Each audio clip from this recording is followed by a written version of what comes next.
जय स्टूडेंट्स ધોરણ 10 chapter number 1 વિજ્ઞાનનું આપણે જોવાનું છે કે રાસાયણિક પ્રક્રિયાઓ અને સમીકરણો જે જોઈ રહ્યા છે તો ગયા વિડિયોમાં આપણે અત્યાર સુધી જોઈ ચૂક્યા કે સંયોગીકરણ પ્રક્રિયા કોને કહેવાય, રાસાયણિક પ્રક્રિયા, ભૌતિક ફેરફાર, રાસાયણિક ફેરફાર, બરાબર.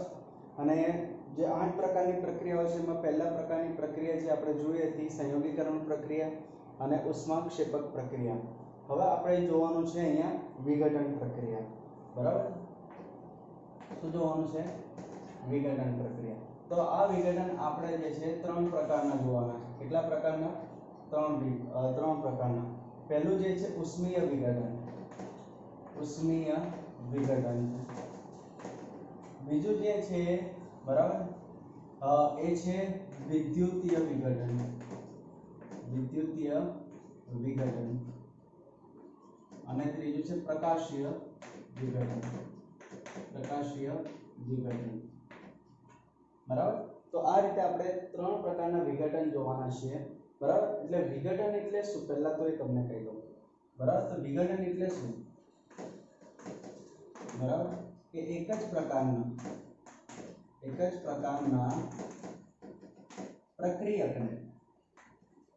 પ્રક્રિયકને બરાબર ગરમ કરી અલગ પ્રકારના અલગ નિપજ મેળવવાની પ્રક્રિયાને રાસાયણિક પ્રક્રિયા શું કહીશું આપણે?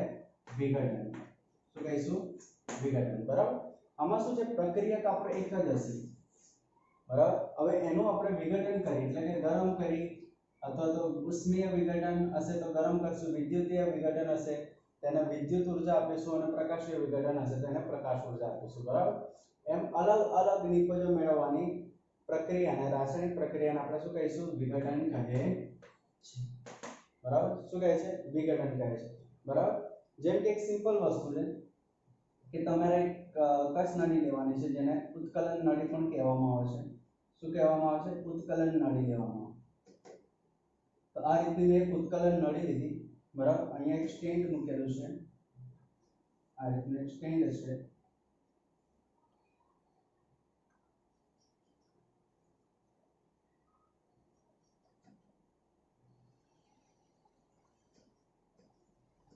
આ રીતનું એક સ્ટેન્ડ છે, બરાબર. અને સ્ટેન્ડ ઉપર આ રીતનું એક બન્સેન બર્નર ઊભું કરેલું છે. શું ઊભું કરેલું છે? બર્નર ઊભું કરેલું છે, જે આ કસ નળીને શું આપે છે? ઉષ્મા આપે છે, બરાબર. શું આપે? તો હવે આપણે આ જે કસ નળી જે છે, બરાબર, આ જે કસ નળી છે એમાં આપણે શું કરવાનું છે? Ferrous sulphate. શું કરવાનું છે? Ferrous sulphate. એને ગરમ કરવાનું. જ્યારે સ્ટાર્ટિંગની અંદર ફેરસ સલ્ફેટ લેશો એટલે FeSO4. શું છે? FeSO4, જેને ફેરસ સલ્ફેટ કહેવાય. એ લીલાશ પડતા રંગનો હશે. કેવો હશે? લીલાશ પડતા રંગનો હશે ગરમ કર્યા પહેલા, બરાબર. કેવો હશે? એનો રંગ કેવો હશે? લીલાશ પડતો રંગ હશે, બરાબર.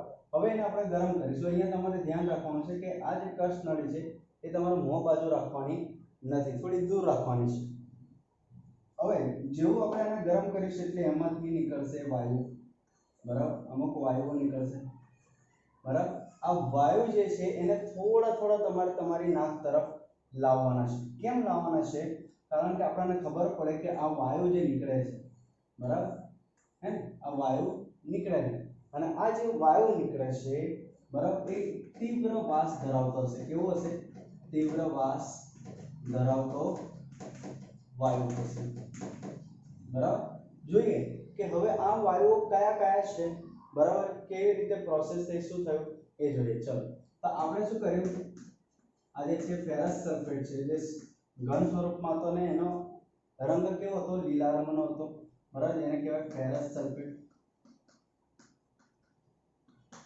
હવે આપણે આને શું કરી? ઉષ્મા આપી, એટલે કે આમાં ઉષ્માની જરૂર પડી આપણને, બરાબર. તો આનું જે બનશે ફેરિક ઓક્સાઇડ બનશે, Fe2O3. શું કહેવાય? Ferric oxide. શું કહેવાય? ફેરિક ઓક્સાઇડ બનશે, બરાબર. જે અંદર શું રહેશે? જમા રહેલો હશે. બાકી જે વધે અડધું ઉડી ગયું હશે તો અડધું શું રહ્યું હશે? અંદર જમા રહેલો હશે। હવે જે જમા રહેલો પદાર્થ હશે એટલે એ સોલિડ જ હશે, ઘન સ્વરૂપમાં જ હશે। બાકીની જે બે વસ્તુ નીકળશે એ નીકળશે સલ્ફર ડાયોક્સાઇડ ગેસ છે અને સલ્ફર ટ્રાયોક્સાઇડ ગેસ છે। આ બંને ગેસ ખૂબ જ તીવ્ર વાસ ધરાવતા હોય છે, બરાબર? ખ્યાલ આવ્યો? એટલે હવે આ જે થઈ ગયા કેવા થઈ ગયા? તીવ્ર વાસ ધરાવતા વાયુ કયા કયા છે? તો સલ્ફર ડાયોક્સાઇડ અને સલ્ફર ટ્રાયોક્સાઇડ। કયા કયા વાયુ છે તીવ્ર વાસ ધરાવતા? સલ્ફર ડાયોક્સાઇડ ગેસ અને સલ્ફર ટ્રાયોક્સાઇડ ગેસ, બરાબર? ખ્યાલ આવી ગયો? ઓકે। હવે જે આ હતો આ જે હતો લીલા રંગનો હતો, હે લીલાશ પડતા રંગનો હતો, લીલાશ પડતા રંગનો હતો, બરાબર? ફેરસ સલ્ફેટ પ્રક્રિયા થઈ ગઈ। હવે જે ફેરિક ઓક્સાઇડ મળશે એ કેવા રંગનો મળશે આપણને?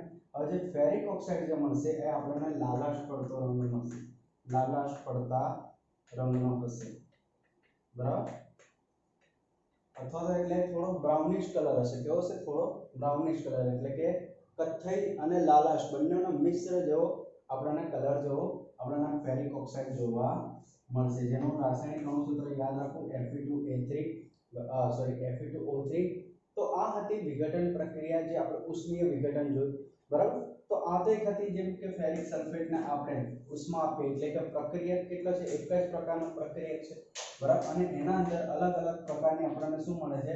નિપજો મળે છે। શું મળે છે? અલગ અલગ પ્રકારની નિપજો, જેમ કે આ Fe2O3 જે છે એને ફેરિક ઓક્સાઇડ કહેવામાં આવે, સલ્ફર ડાયોક્સાઇડ અને સલ્ફર ટ્રાયોક્સાઇડ આવી રીતે બે પ્રકારના વાયુઓ એઝ અ નિપજ તરીકે આપણને મળે છે। આ એક પ્રક્રિયા નથી, બીજી પણ એક પ્રક્રિયા છે જે જોઈએ આપણે।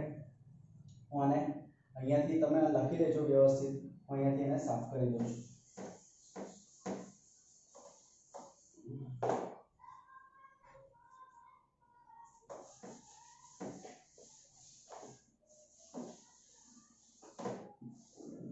ચલો, બીજી આપણે અત્યારે હમણાં જે સંયોગીકરણ પ્રક્રિયા જોઈ એના અંદર આપણે શું બનાવ્યું હતું? કેલ્શિયમ કાર્બોનેટ, જેને આપણે ચૂનાનો પથ્થર અથવા તો આરસપાણનો પથ્થર પણ કહીએ છીએ। તો જ્યારે ચૂનાના પથ્થરનું આપણે વિઘટન કરીએ, જેમ કે કેલ્શિયમ કાર્બોનેટ છે જે ઘન સ્વરૂપમાં છે, જ્યારે તમે એનું વિઘટન કરશો એટલે કે આ ચૂનાના પથ્થરને તમે જ્યારે ગરમ કરશો, બરાબર, તો એમાંથી એક વાયુ નીકળશે જે કાર્બન ડાયોક્સાઇડ હશે। શું છે? કાર્બન ડાયોક્સાઇડ હશે, બરાબર? અને આ જે કેલ્શિયમ કાર્બોનેટ જે છે એને આપણે ગરમ કરીશું એટલે અહીંયા મળશે આપણને શું મળશે? કડી ચૂનો। શું મળશે? કડી ચૂનો મળશે, બરાબર? ઓકે। અને આ જે કડી ચૂનો કેલ્શિયમ ઓક્સાઇડ એ સિમેન્ટ બનાવવા માટે જવાબદાર છે, બરાબર? જે સિમેન્ટ બનાવવામાં આવે એમાં આપણને આ વસ્તુ નાખવી પડતી હોય છે, કેલ્શિયમ ઓક્સાઇડ। બીજી આપણે અહીંયા હમણાં એક પ્રક્રિયા જોઈ FeSO4, બરાબર? એનો આપણે વિઘટન કર્યું તો Fe2O3 જે સોલિડ હતું, અહીંયા ઉષ્મા આપણે આપી અને SO2 અને SO3 કરીને બે વાયુઓ મળ્યા આ રીતે। પણ એક વસ્તુ આપણે અહીંયા ભૂલી ગયા। શું ભૂલી ગયા? રાસાયણિક સમીકરણને સંતુલિત કરો। અહીંયા આયરન કેટલા છે? 2 છે, અહીંયા 2 કરી દી, 2 કરી એટલે સલ્ફર 2, તો અહીંયા સલ્ફર 2 થઈ ગયા। ઓક્સિજન 8, તો 3 અને 2 5 ને 3 8, તો સમીકરણ સંતુલિત થઈ ગયું। અહીંયા જોઈએ તો ઓક્સિજન 3 તો 3 છે, કાર્બન 1 તો 1 છે, કેલ્શિયમ 1 તો 1 છે, તો રાસાયણિક સમીકરણ સંતુલિત છે। ક્લિયર થઈ ગયું? ઓકે। હવે તો આ રીતની હતી જે પ્રક્રિયા જે આપણે જોઈ, તે જેને શું કહેવાય? વિઘટન, જેમાં એક જ પ્રક્રિયક હોય, બરાબર? એક જ પ્રક્રિયકને આપણે શું કરીશું? ગરમ કરીશું, તો એ શું થઈ જશે? એના અલગ અલગ નિપજો મળશે। અને આવી પ્રક્રિયાને એટલે કે પહેલામાં કેવું હતું કે બે કે તેથી વધુ પ્રક્રિયકો ભેગા થઈને એક જ નિપજ આપે તો એને સંયોગીકરણ। આમાં એક જ પ્રક્રિયક જે છે એને ગરમ કરી, બરાબર, બે કે તેથી વધુ, બરાબર, શું કરે? બે કે તેથી વધુ પ્રક્રિયક નિપજો આપે તેને આપણે શું કહીશું? વિઘટન। તો સંયોગીકરણમાં સંયોજાય છે, વિઘટનમાં શું થાય છે? છૂટા પડે છે। ઓકે, તો અહીં સુધી લખી લો પહેલા વ્યવસ્થિત, બરાબર? ઓકે। હવે વિઘટનના અંદર બીજી એક પ્રક્રિયા આપણે જોઈએ, જેમ કે લેડ નાઇટ્રેટ છે, PbNO3 ટ્વાઇસ। શું છે? PbNO3 ટ્વાઇસ, બરાબર છે? આ લેડ નાઇટ્રેટ છે। હવે લેડ નાઇટ્રેટને તમે ઉષ્મા આપશો ઓક્સો, બરાબર, એટલે શું બનશે લેડ ઓક્સાઇડ, જેને કહેવાય PbO ટ્વાઇસ, બરાબર છે. બીજું આમાંથી નાઇટ્રોજન ગેસ છૂટો પડશે અને ઓક્સિજન ગેસ છૂટો પડશે, બરાબર. શું ગેસ છૂટો પડશે? નાઇટ્રોજન ડાયોક્સાઇડ ગેસ છૂટો પડશે, બરાબર, અને બીજું શું છૂટું પડશે? ઓક્સિજન ગેસ છૂટો પડતો આપણને જોવા મળશે. ઓકે, હવે પહેલા તો આપણે જોઈએ કે આ જે છે લેડ નાઇટ્રાઇડ, આ લેડ ઓક્સાઇડ જે છે ઘન સ્વરૂપે આપણને મળશે. આ પણ જે હશે ઘન સ્વરૂપે હશે. આ બે વાયુ સ્વરૂપે છૂટા પડતા જોવા મળશે. તો અહીંયા આપણે શું કર્યું કે ઉષ્મા આપી અને ઉષ્મા આપવાથી આપણને આ જે છે લેડ ઓક્સાઇડ જે છે અને નાઇટ્રોજન ઓક્સાઇડ અને ઓક્સિજન ગેસ આ રીતે આપણને છૂટા પડતા જોવા મળશે. અને સંતુલિત કરી દઈએ તો સંતુલિત કરવા માટે લેડ કેટલા છે? લેડ એક જ છે. પહેલા આપણે આપણી રીતે કરીએ heat and trial method. Nitrogen અને ઓક્સિજન, લેડ 1 છે, નાઇટ્રોજન 2 છે અને ઓક્સિજન 6 છે, બરાબર. એવી રીતે અહીંયા લેડ કેટલા છે? 1 છે, બરાબર. નાઇટ્રોજન ની ગણતરી કરીએ તો નાઇટ્રોજન પણ 1 છે અને ઓક્સિજન કેટલા છે? 2 અને 2 4 અને 2 6 છે. ઓકે, તો સૌથી પહેલા ધાતુ, પછી અધાતુ, હાઇડ્રોજન, ઓક્સિજન, બરાબર. આ રીતે આપણે એને શું કરીશું? સંતુલિત કરીશું. ચલો, ધાતુ તો સમાન છે, નાઇટ્રોજન સમાન નથી. અહીંયા કેટલા છે? 2 છે, તો અહીંયા કેટલા છે? 1 છે, બરાબર. તો અહીંયા 2 કરવા પડશે, તો અહીંયા 2 ગુણ્યા, તો જેવા અહીંયા 2 ગુણ્યા ઓકે ચલો, તો જેવા ને 2 ગુણ્યા એટલે ઓક્સિજન કેટલા થઈ જશે? 4, બરાબર. અહીંયા કરીને આને ગુણી એટલે આની સાથે ગુણી દેવાનું એને, તો અહીં થઈ ગયા નાઇટ્રોજન કેટલા થઈ ગયા? 2, ઓક્સિજન 4 ને 4 8 થઈ ગયા. ઓક્સિજન કેટલા થઈ ગયા? 8 થઈ ગયા. નાઇટ્રોજન સમાન, લેડ સમાન. ઓકે, હવે ઓક્સિજન અહીં કેટલા છે? 6 છે, અહીં કેટલા છે? 8 છે. તો બંનેને સમાન કરવા પડશે. તો ચલો સમાન કરી દઈએ. તો સમાન કરવા હોય તો અહીંયા જેમ છે ઓક્સિજનને આપણે અહીંયા જો હું 2 કરું તો શું થઈ જશે? જો 6 દુ 12 થઈ જશે. અહીંયા કેટલા થઈ જશે? 12. હવે મારે અહીંયા 2 કરવા છે તો હું શું કરું? તો અહીંયા જેવા 2 કરી એટલે નાઇટ્રોજન કેટલા થઈ ગયા? 4 થઈ ગયા, હે ને? કેમ કે અહીંયા બધા સાથે ગુણાશે અને લેડ કેટલા થઈ ગયા? 2 થઈ ગયા, બરાબર. એકલા એક સાથે નહીં ગુણાય, પછી આ બધા સાથે ગુણાશે. બહાર જશે એટલે આની સાથે ગુણાશે, આની સાથે ગુણાશે. હવે અહીંયા જોઈએ તો લેડ કેટલા થઈ ગયા? 2 થઈ ગયા, તો અહીંયા 2 વડે ગુણવા પડે. ચલો, તો 2 થઈ ગયા, 2 ને આ થઈ ગયા ઓક્સિજન થઈ ગયા 4, 2 ને 2 4, બરાબર. 4 ને 4 8 ને 2 10 થયા, બરાબર. પણ નાઇટ્રોજન પણ 2 છે, હે ને? નાઇટ્રોજન અહીં કેટલા છે? 4, તો અહીંયા 4 કરવા પડે. ચલો, નાઇટ્રોજન ને 4 વડે ગુણી દીધા, તો થઈ ગયા 4 અને 8, બરાબર. 4 ને 8 12 વધી ગયા ને. ચલો, તો એક મિનિટ, અહીંયા 2 નહીં આવે, PbO જ આવશે ખાલી. ઓકે, હા, ખાલી PbO જ આવશે ને, સોરી, PbO ટ્વાઇસ નહીં આવે, ખાલી PbO લેડ ઓક્સાઇડ આવશે. ઓકે, આ રીતે. તો હવે અહીંયા જોઈએ તો લેડ કેટલા થઈ ગયા? 2, ઓક્સિજન કેટલા થઈ ગયા? 2 ને 8 10 ને 2 12, બરાબર. તો અહીંયા પણ 12 થઈ ગયા. તો આ રીતે સમીકરણ સંતુલિત. અહીંયા કેમ આપણે PbO આવશે? કેમ કે આપણને ખબર છે કે લેડની સંયોજકતા 2 છે, ઓક્સિજનની પણ -2 છે, એટલે લેડ ઓક્સાઇડ આવશે. ખબર નહીં કેવી રીતે 2 લખાઈ ગયેલી છે. ઓકે, તો ધ્યાન રાખવાનું, બરાબર છે. ઓકે, તો આ રીતે આપણે સમીકરણને સંતુલિત કરી શકીએ છીએ. ચલો આગળ વધીએ.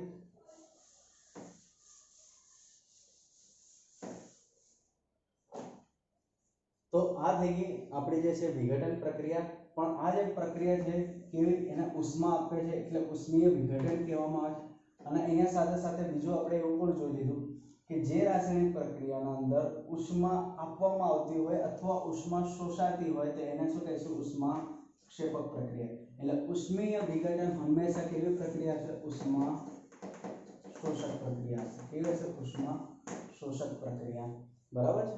તો વ્યવસ્થિત આ પ્રક્રિયા લખેલી અને સમજી લેવું, બરાબર. ઉષ્મીય વિઘટન એટલે શું? ઓકે, તો અહીંયા તમે આકૃતિમાં જોઈ શકો છો. આપણે એક શું લીધું છે? વિદ્યુતીય વિઘટન જોવાનું છે. એના માટે પ્લાસ્ટિક કપ લીધો છે. પ્લાસ્ટિક કપમાં આપણે પાણી ભર્યું, બરાબર. એના પહેલા પાણી ભરી એના પહેલા આપણે શું કરીશું? કે અહીંયા આપણે બે હોલ પાડી દઈશું અને હોલ પાડીને કાર્બનના સળિયા અંદર નાખી દઈશું. પછી એટલે કે બુચ પહેલા અહીંયા બુચ આપણે કરી દઈશું, કમ્પ્લીટ સેટ કરી દઈશું. પછી એમાં કાર્બનના સળિયા નાખી દઈશું, બરાબર. અને એક બાજુ જે છે આ જે વીજ કોષ છે એનો ઋણ ધ્રુવ, જેને કેથોડ તરીકે કહેવામાં આવે છે. શું કહેવાય આને? ઋણ ધ્રુવ, બરાબર. જે કેથોડ જે હોય એમાં આપણે બેટરીનો ઋણ ધ્રુવ લગાડીશું, બરાબર. અને આ બાજુ જ્યાં એનોડ છે, બરાબર, ત્યાં આગળ શું આવશે? બેટરીનો ધન ધ્રુવ આવશે. કયો આવશે? ધન ધ્રુવ, બરાબર. એટલે આ જે કાર્બનના જે સળિયા જે છે એ આપણે વિદ્યુતના અથવા તો એને વીજ ધ્રુવો પણ કહેવામાં આવે છે, જેને ઇંગ્લિશમાં ઇલેક્ટ્રોડ્સ કહેવાય, બરાબર. તો આપણે અહીંયા ઇલેક્ટ્રોડ્સ તરીકે એટલે કે વિદ્યુત ધ્રુવો તરીકે આપણે શું લીધું છે?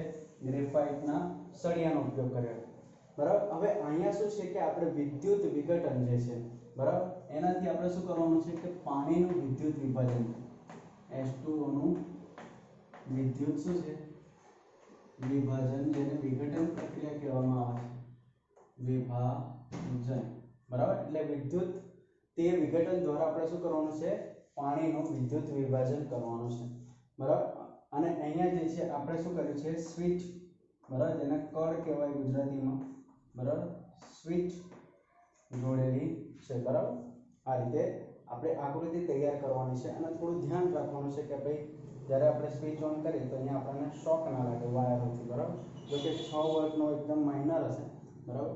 ચલો, તો હવે આ પ્રક્રિયા જ્યારે થશે, બરાબર, એટલે આ જે છે અહીંયા જ્યારે વીજળી અંદર જશે, બરાબર, એટલે પાણી અણુઓ છૂટા પડશે, જેમ કે H+ માં અને O-2 ના અંદર એના અણુઓ છૂટા પડવા લાગશે જ્યારે વિદ્યુત જશે અંદર, બરાબર. આ જ્યારે કાર્બનના સળિયા પર જ્યારે એમાંથી પાણીમાં વિદ્યુત પ્રસાર થશે એટલે તમને ધીરે ધીરે અંદર આમાં પરપોટા જોવા મળશે બંને બાજુ.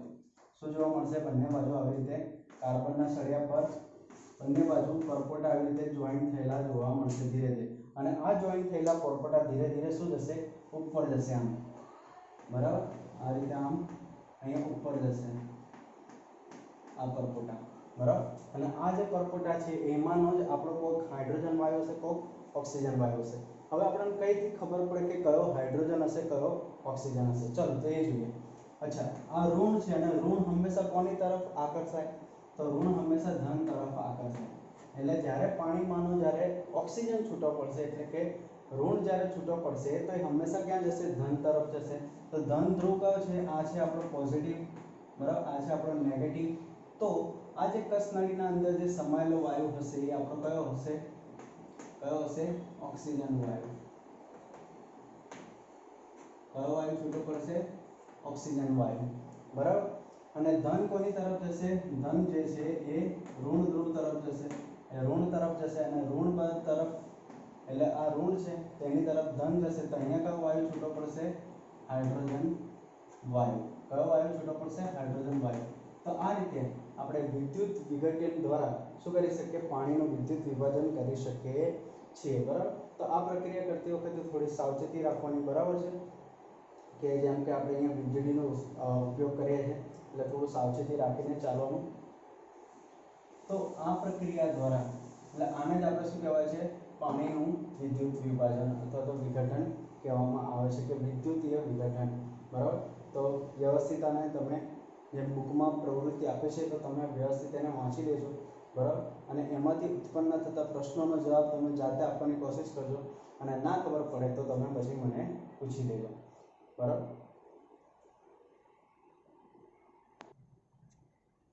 તો આ પ્રક્રિયા આપણે જોઈ, બરાબર. તો વિદ્યુત વિભાજનની જે પ્રક્રિયા જોઈ બહુ સરળતાથી જોઈ. હવે બીજું આપણે આમાં જે પ્રશ્નો થતા હોય છે એ આપણે થોડી એની ચર્ચા કરીએ.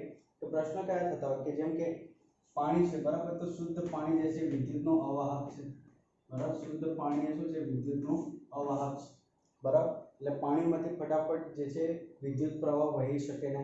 જો અહીંયા શુદ્ધ પાણી લીધેલું હોય તો આપણે શું કરીશું? એમાં મંદ સલ્ફ્યુરિક એસિડના એટલે કે H2SO4 ના, બરાબર, શું કરીશું? 2-3 ટીપા નાખીશું જેના કારણે પાણી શુદ્ધ રહે, બરાબર. અને આયનો જે છે ફટાફટ શું થઈ જાય? વિભાજન થતું રહે. બીજું કે આના અંદર એવો પ્રશ્ન ઉત્પન્ન થતો હોય છે કે શું બંને કસનળીના અંદર સરખા પ્રમાણમાં વાયુ ઉત્પન્ન થાય છે? તો ના, સરખા પ્રમાણમાં વાયુ ઉત્પન્ન થતો નથી. જેમ કે આપણને ખબર છે કે અહીંયા H2O કરીએ તો આપણને ખબર છે કે હાઇડ્રોજન જે છે એનું પ્રમાણ વધારે છે અને ઓક્સિજનનું પ્રમાણ સરખું અરે ઓછું છે. હાઇડ્રોજન 2 છે, 2 અણુ છે અને ઓક્સિજનના 1 અણુ. એટલે જ્યારે પાણી છૂટું પડતું હોય તો ત્યારે હાઇડ્રોજનના 2 અણુઓ છૂટા પડતા હોય છે, જ્યારે ઓક્સિજનનો એક જ અણુ છૂટો પડતો હોય છે. એટલે આપણે એવું કહી શકીએ કે હાઇડ્રોજન વાયુ જે છે એ ઓક્સિજનની સરખામણીમાં વધારે છૂટો પડે છે. એટલે હાઇડ્રોજન વાયુ જે છે એનું કદ ઓક્સિજનની સરખામણીમાં કેવું હોય છે? વધારે હોય છે. તો આવા પ્રકારના પ્રશ્નો તમને જાતે થોડા ઉદ્ભવવા જોઈએ, બરાબર? તો ફટાફટ શું છે કે તમને મજા આવશે કેમિસ્ટ્રી ભણવાની, બરાબર? તો ચલો આપણે આગળ જોઈએ હવે પ્રકાશનું વિઘટન. ઓકે, હવે જોઈએ પ્રકાશીય વિઘટન. તો પ્રકાશીય વિઘટનમાં શું કરવાનું છે કે આપણે એક ડીશ લઈ લેવાની, બરાબર? આ રીતની ડીશ લઈ લીધી, બરાબર? અને એમાં શું કરી દીધું આપણે? સિલ્વર ક્લોરાઇડ મૂકી દીધું. જ્યારે સિલ્વર ક્લોરાઇડ સ્ટાર્ટિંગમાં મૂકીશું, બરાબર, ત્યારે એનો કલર સફેદ જેવો હશે. કેવો હશે? સફેદ જેવો હશે. અને જ્યારે હવે એના પર આપણે શું કરીશું? સૂર્યપ્રકાશના કિરણો અને તાપમાં મૂકીશું, એટલે આમાં જે છે સિલ્વર ક્લોરાઇડના અંદર જે ક્લોરીન વાયુ જે છે એ શું થઈ જશે? ઉડી જશે. સિલ્વર ક્લોરાઇડ જે છે ઘન સ્વરૂપ છે, તો એમાંનો જે છે ક્લોરીન વાયુ એટલે Cl2 વાયુ શું થઈ જશે? મુક્ત થઈ જશે અને આપણને ચાંદી જે છે એ શું કરશે? છૂટી પડેલી મળશે, બરાબર છે? સિલ્વર, બરાબર? ઓકે, તો આ થઈ ગયું. અહીંયા ક્લોરીન વાયુ કેટલા છે? 2 છે, તો અહીંયા થઈ જશે 2, તો આપણને થઈ ગયા 2, બરાબર? તો આ રીતે આપણે શું કરી છે? પ્રકાશીય વિઘટન દ્વારા પ્રકાશ દ્વારા આપણે શું કરી શકીએ છીએ? વિઘટન કરી શકીએ છીએ. એવી જ રીતે સિલ્વર બ્રોમાઇડ જે છે, બરાબર, એને પણ તમે આ રીતે પ્રક્રિયા કરીને, બરાબર, Br2, બરાબર, શું છે? સિલ્વર બ્રોમાઇડ જે છે એને પણ તમે જ્યારે પ્રકાશ આપીને આ રીતે એમાંથી સિલ્વર અને બ્રોમિન ગેસને તમે શું કરી શકો છો? અલગ કરી શકો છો. અને આ પ્રકારની જે છે પ્રક્રિયાઓ, છે, બરાબર, શ્વેત અને શ્યામ એટલે કે બ્લેક એન્ડ વ્હાઇટ કહી શકાય છે, બરાબર? શું કહી શકાય છે? બ્લેક એન્ડ વ્હાઇટ ફોટોગ્રાફીના અંદર વપરાતી હોય છે, બરાબર? આ જે પ્રકારની જે પ્રક્રિયા છે, જેમ કે AgBr જે સિલ્વર બ્રોમાઇડનું પ્રકાશ દ્વારા એનું વિઘટન કરીને આપણે શું કરી શકીએ છીએ? શ્વેત શ્યામ એટલે બ્લેક એન્ડ વ્હાઇટ ફોટોગ્રાફીના અંદર એનો આપણે ઉપયોગ કરી શકીએ છીએ. તો અહીંયા આપણે જે છે વિઘટનની પ્રક્રિયાઓ પૂર્ણ થાય છે, બરાબર? હવે આગળ જે પ્રક્રિયા જે છે વિસ્થાપન, ત્રિવિસ્થાપન, એ બધી પ્રક્રિયા આપણે આગળના વિડીયોમાં જોઈશું.